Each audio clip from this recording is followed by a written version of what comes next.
হয়ে যাবে, আল্লাহর ভয়ে তাদের দিল কম্পিত হয়ে যাবে। দ্বিতীয় নাম্বার মুমিনের গুণ হলো, যখন কোরআনের আয়াত পড়বে তখন কি হবে? মুমিনের ঈমান বৃদ্ধি পাবে, ঈমান বেড়ে যাবে। ওয়াজিলাত কুলুবুহুম ওয়া ইযা তুলিয়াত আলাইহিম আয়াতুহু যাদাতুহুম ঈমানা, এবং তাদের ঈমান বেড়ে যাবে। আর আমাদের কি হচ্ছে? আমাদের বর্তমান কি হচ্ছে? যখনই কোনো জায়গায় বিহার মেলা থেকে নিয়ে আর 1 জানুয়ারি চলে গেছে থেকে নিয়ে এমন ডিজে বাজিয়ে তারা গান তাল করে এমন ভাবে তারা মাতোয়ারা হয়ে আছে, মনে হচ্ছে না যে এরা মুসলমানের সন্তান, মনে হচ্ছে না যে এটা একটা মুসলমানের বিয়ে, মনে হচ্ছে না এই গ্রামে কোনো মুসলমান বসবাস করে। যেখানে কোরআনের আয়াতগুলো যেখানে শুনলে আপনার দিল কম্পিত হতো, আপনার ঈমান বৃদ্ধি পেত। আর আজকে 2026 এ বর্তমান জামানায় আমাদের ঈমান বৃদ্ধি নয়, বরং ঈমানকে কুড়ে কুড়ে নষ্ট করে দিয়েছে, শেষ করে দিয়েছে এই বিভিন্ন ধরনের নোংরা জিনিসগুলোতে আমাদের ঈমানগুলোকে কুড়ে কুড়ে শেষ করে দিয়েছে। যেমন কবি বলছেন, রং নাম্বারে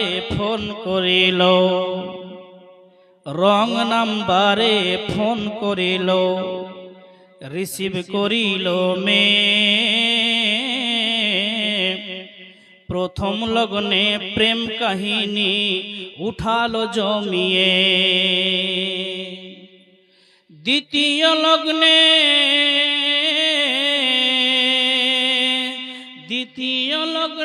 প্রেম আগুনে দুজনকে পুড়াইল, আবার কেমন যোগাইল রে ঈমানকে খাইল, আবার কেমন যোগ আইল।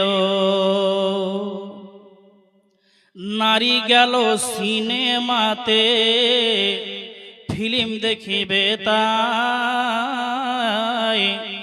সঙ্গে আছে চাচাতো ভাই আর আছে বোনাই। রাত 12টায় ফিল্ম দেখে বাড়ি ফিরে আইলো, আবার কেমন যোগাইল রে ঈমানকে খাইল, আবার কেমন যোগ আইল। বিড়ি বাঁধিলে মোবাইল চললে, কোনো কাজ করিলে মোবাইল চললে, নয়তো লাগে না মন। আর একটা গানে মন মাতালো ইঞ্জিল পুক পুক গান, আর গানের তালে হাসি দিয়ে জমিনে লুটাইল, আবার কেমন যোগাইল রে ঈমানকে খাইল, আবার কেমন যোগাইল।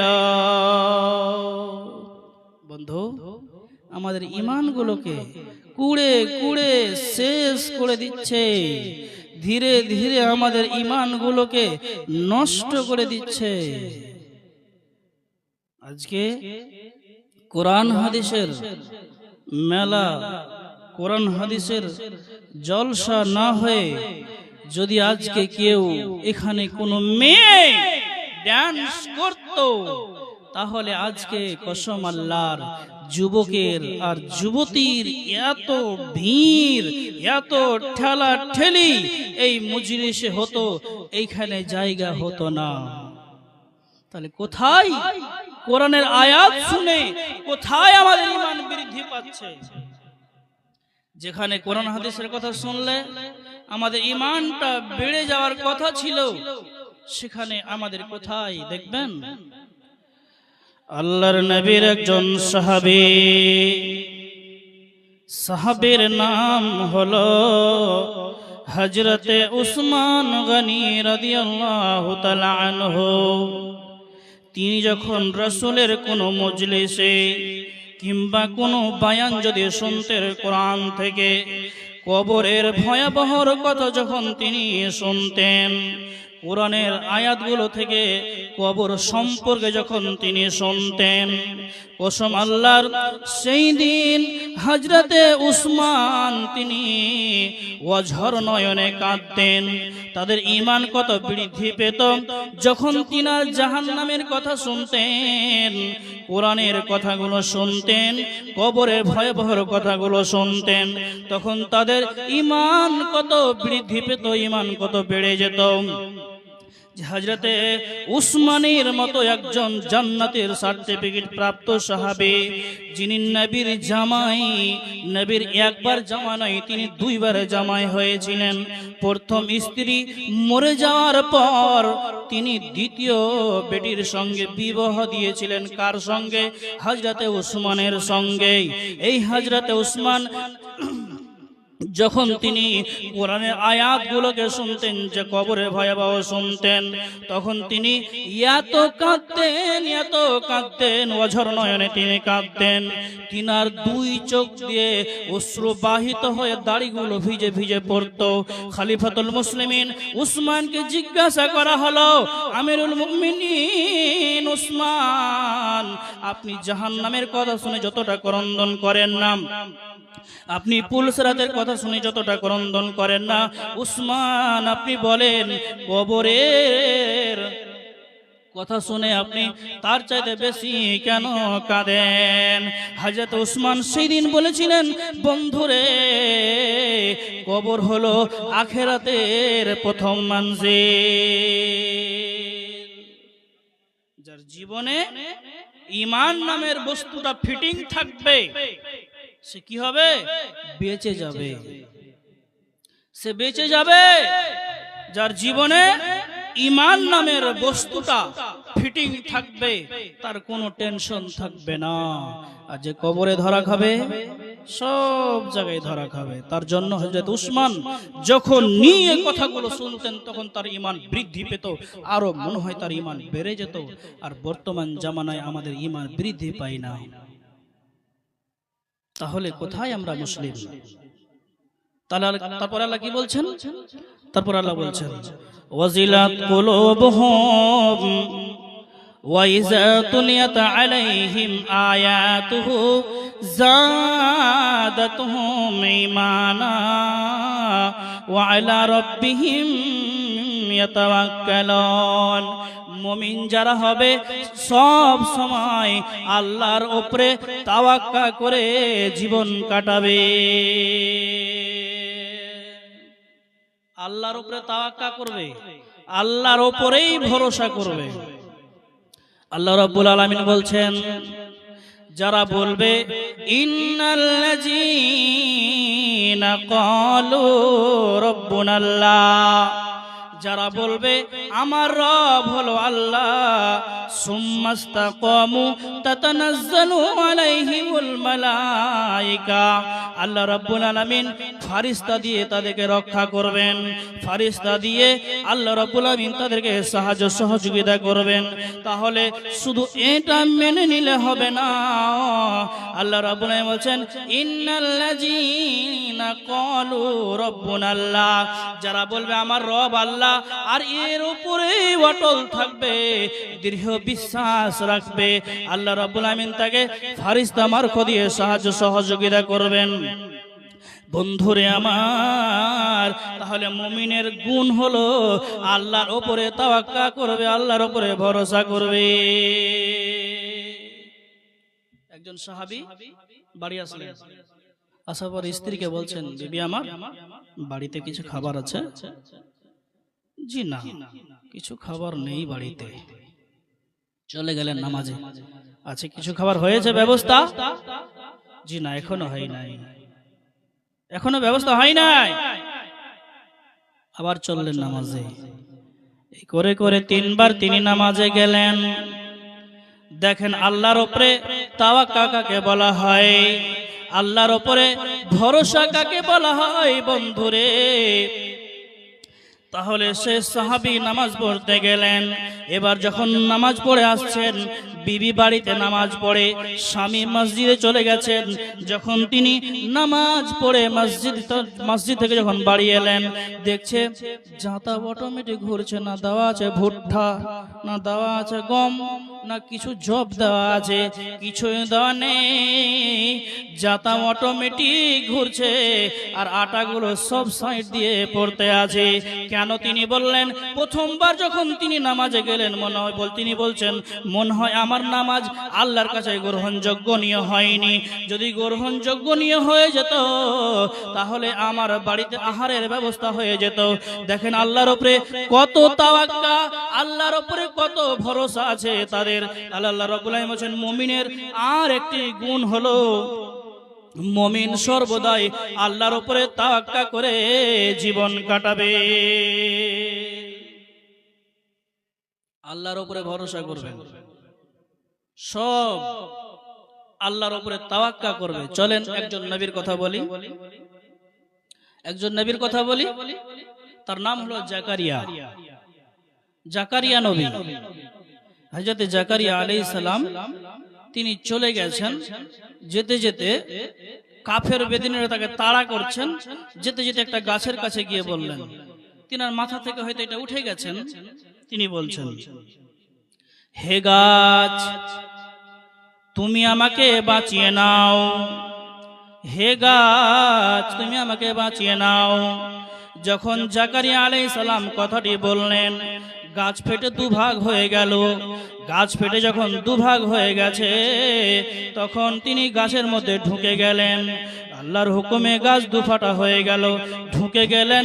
কাফের বেদিনেরা দেখতে পেয়েছে জাকারিয়া গাছে ঢুকেছে, তখন তারা করত দিয়ে চিরতে লাগলো। এবার গাছের ভিতর থেকে জাকারিয়া নবী বলছেন, রব্বুল আলামিন এবার তুমি আমাকে বাঁচাও।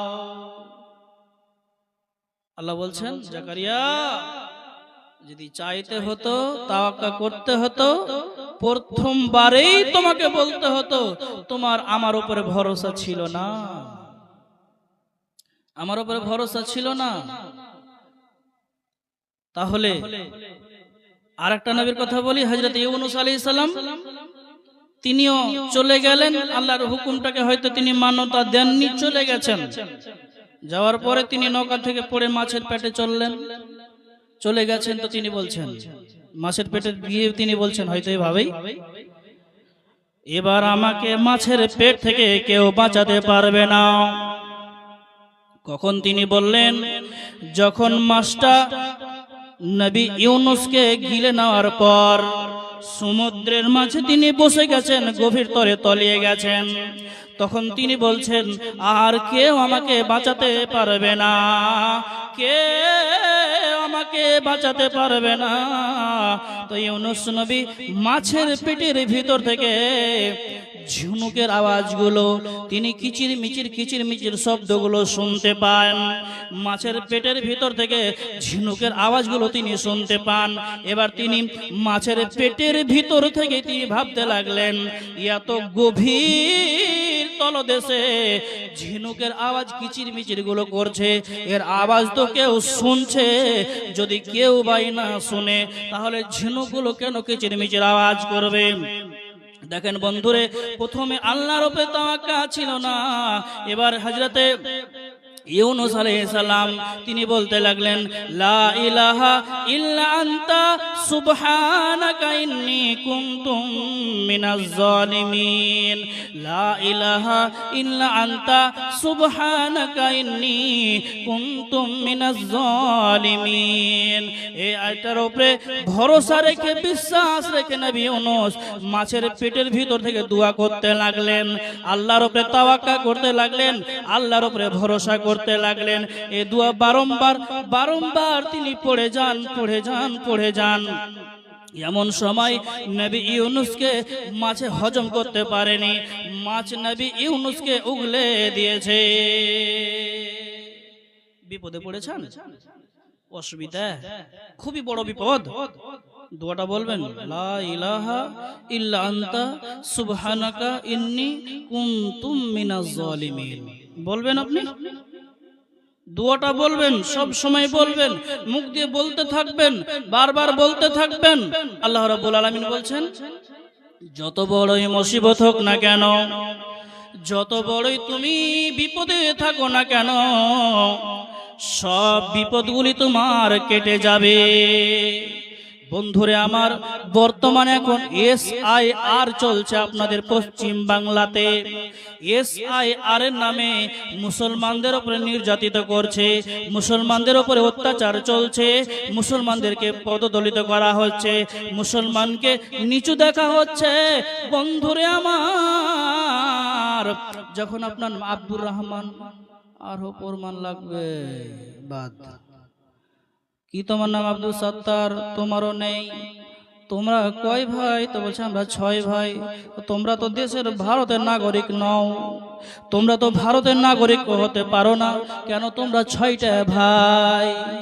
বন্ধু, ভারতবর্ষে 6 ভাই হওয়ার কারণে যদি ভারতবর্ষে মুসলমান 6টা ভাই হওয়ার কারণে যদি তাকে বহিষ্কার করা হয়, যদি বলা হয় ভারতে তুমি নাগরিক নও, তবে ভারতবর্ষের যিনি নরেন্দ্র মোদী প্রধানমন্ত্রী গদিতে বসে আছেন, এই পদটা হলো নাজায়েজ, এই পদটাও সঠিক নয়। নরেন্দ্র মোদীরা 6 ভাই বোন, নরেন্দ্র মোদীরা 6 ভাই বোন। তাহলে ভারতবর্ষে আমরা 6টা ভাই হওয়ার কারণে যদি আমরা ভারতের নাগরিক না পাই, আমরা 6টা ভাই হওয়ার কারণে যদি আমাদেরকে হিয়ারিং এ যেতে হয় সন্দেহ আছে বলে, তাহলে আমাদেরও তো সন্দেহ থেকে গেছে। ওরে নরেন্দ্র মোদী, তুই শোন, আমি বিশ্বাস করি না, মনে হয় তুই ভারতবর্ষের নয়। বন্ধু, আল্লাহর উপরে তাওয়াক্কা করেন, একদম Aadhaar card, voter card, PAN card সবকে জমা করে রেখে দিয়েছেন, চলে গেছেন জমা দিতে। কি হবে? ভারতবর্ষে থাকবো কতদিন? 60-70 বছর, 30 বছর, 40 বছর ভারতবর্ষে থাকতে হবে। তার জন্য আমাকে কি করতে হলো? হিয়ারিং এ ডেকেছে।